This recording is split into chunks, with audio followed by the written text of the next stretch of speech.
Pernah kepikiran nggak sih, dari mana ya nama sebuah tempat itu berasal? Jalan yang tiap hari kita lewati, kota tempat kita tinggal, atau bahkan pantai buat liburan, semuanya itu punya cerita loh. Di balik setiap nama, seringkali ada legenda, potongan sejarah, atau bahkan sebuah peristiwa yang saking gegernya sampai selamanya mengubah identitas tempat itu. Dan ini dia kisah yang mau kita kulik hari ini, cerita tentang gimana sebuah pantai yang tadinya adem ayem malah dapat nama dari kepanikan massal. Oke, cerita kita dimulai dari pesisir selatan Sukabumi, Jawa Barat. Tepatnya di sebuah tempat yang sekarang kita kenal sebagai Pantai Minajaya. Coba dibayangin suasananya, hamparan pasirnya itu unik banget, perpaduan antara putih dan hitam. Kalau air lagi surut, wah terumbu karangnya kelihatan jelas, cantik banget. Dikelilingi pohon-pohon rindang, ombaknya tenang, bener-bener kayak surga tersembunyi kan? Tapi coba deh perhatikan baik-baik ke arah laut.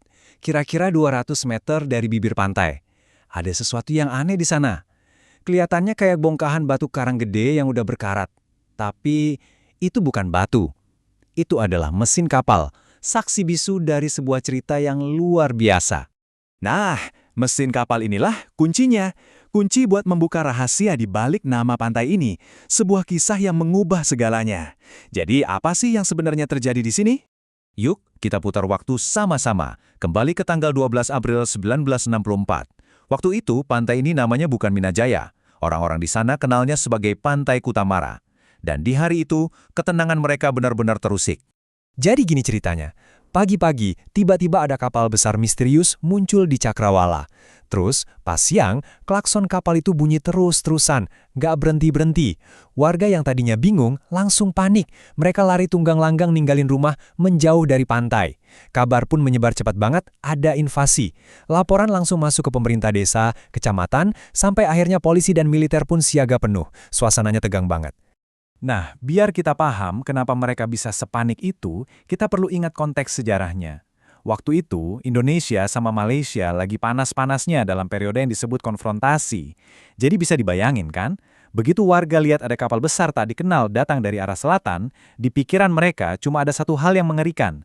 Ini serangan. Oke, suasananya tegang banget, semua orang siap siaga menghadapi yang terburuk. Terus gimana kesalahpahaman besar ini akhirnya bisa terungkap? Perbedaan antara apa yang ditakutkan sama kenyataannya itu, wah jauh banget. Warga mikirnya itu kapal perang musuh yang siap nyerbu. Tapi aslinya, itu adalah kapal Minajaya II, sebuah kapal penangkap ikan biasa. Klakson yang bunyi terus-terusan itu bukan sinyal serangan, tapi panggilan minta tolong. Mereka simple kehabisan bahan bakar di tengah laut. Dan dari satu insiden yang penuh kepanikan inilah, justru lahir sebuah identitas baru. Kejadian kapal Minajaya ini langsung jadi omongan di mana-mana. Seminggu persis setelah kejadian itu, tanggal 19 April 1964, sekelompok anggota pramuka datang ke lokasi. Mereka ke sana bukan cuma buat lihat-lihat bangkai kapal yang udah jadi terkenal itu loh. Mereka datang untuk melakukan semacam upacara. Mereka menanam 3 pohon kelapa dengan warna berbeda sebagai simbol, dan yang paling penting, mereka bikin papan nama. Dengan cat warna merah, mereka menulis kalimat bersejarah ini. Secara resmi, mereka seolah membaptis pantai itu dengan nama baru. Nah, sejak saat itulah, nama Kutamara pelan-pelan pudar dari ingatan dan digantikan oleh nama yang lahir dari rasa takut, Pantai Minajaya. Tapi ya cerita sebuah tempat itu nggak pernah sesederhana itu. Nama Minajaya ini sebenarnya cuma lapisan paling baru dari sejarah panjang pesisir ini. Sebuah pantai yang ternyata udah kaya sama legenda. Mesin kapal Minajaya II itu, sampai hari ini masih ada di sana. Jadi monumen nyata, pengingat abadi tentang peristiwa unik itu. Dan sekarang, malah jadi daya tarik buat para turis yang penasaran pengen lihat langsung sisa-sisa sejarah yang ikonik ini. Ini yang menarik nih, nama asli pantai ini, Kutamara, ternyata punya 2 arti. Ada versi yang bilang artinya lautan asmara, karena ada mitos cinta di sana.